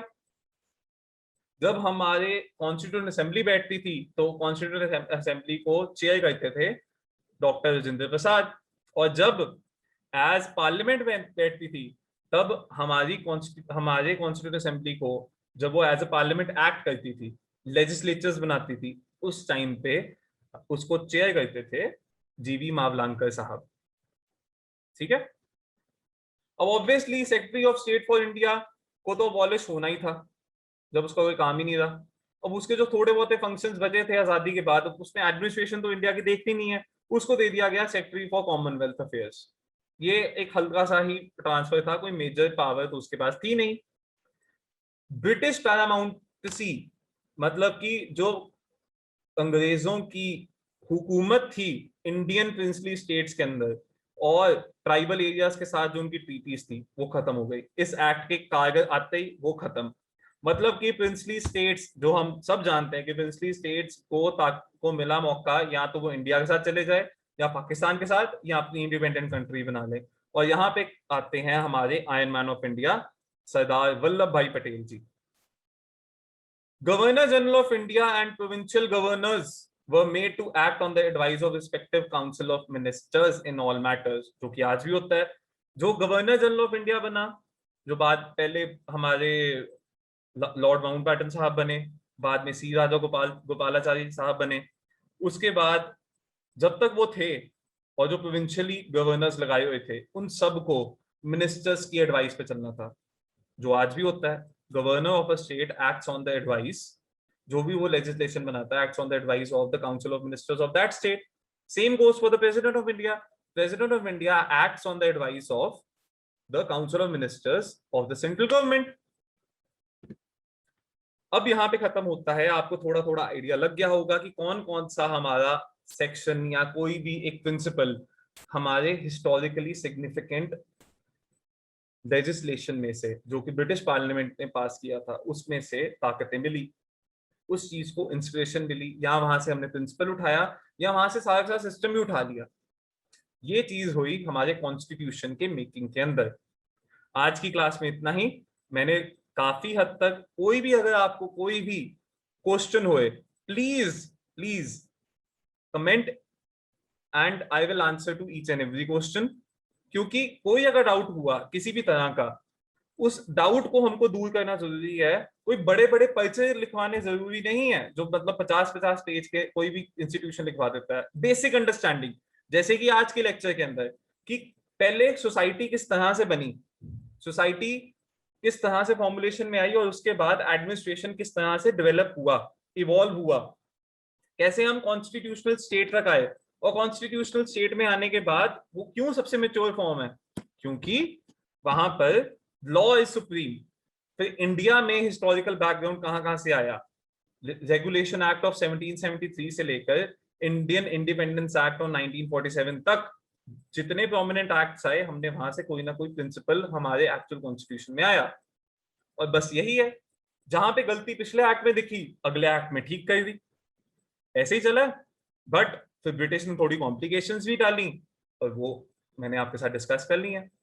I hope आपको मेरा ये लेक्चर काफी ज्यादा इंफॉर्मेटिव और काफी ज्यादा इजी लगा हो समझने में। जिसको भी कोई भी प्रॉब्लम हो, प्लीज कमेंट सेक्शन में पूछिए। Thank you so much and have a great day.